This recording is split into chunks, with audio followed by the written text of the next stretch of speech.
On a considéré qu'il y avait une anecdote qui était révélatrice, qui était celle de François Fillon, son principal rival à l'UMP, qui vient trouver l'Élysée pour essayer d'affaiblir son concurrent principal. Et on trouve que c'est révélateur de ce que dit Sarko s'est tué, c'est-à-dire qu'il s'est fait tellement d'ennemis que ça lui revient dans la figure. Voilà, notre démonstration, elle s'arrête là. S'il se trouve que par un effet étonnant, le livre fait les affaires de Nicolas Sarkozy, tant mieux pour lui. Nous, c'est pas notre propos. Encore une fois, on met des informations sur la place publique, s'en empare qui veut. Nous, on ne fait les jeux ni de François Hollande, ni de François Fillon, ni de Nicolas Sarkozy. Il y a des motifs juridiques à cela. On doit discuter de cet enregistrement avec nos avocats, avec le journal Le Monde, avec l'édition Stock.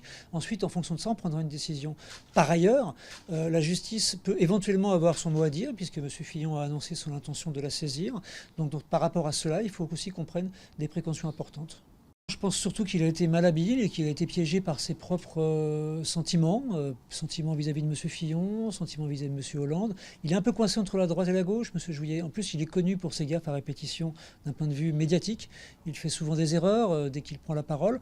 C'est un haut fonctionnaire de très haut niveau, brillant, mais qui n'est pas forcément vraiment approprié pour gérer les affaires médiatiques importantes ou les affaires judiciaires importantes. On décrit justement dans Sarko s'est tué toute une organisation basée à l'Élysée qui était là pour déminer les procédures ou alors les créer. Donc, dans Sarko s'est tué, on décrypte ça, on révèle beaucoup d'éléments. Sous la présidence Hollande, ça semble être un peu plus, quelque part, entre guillemets, amateur à ce niveau-là.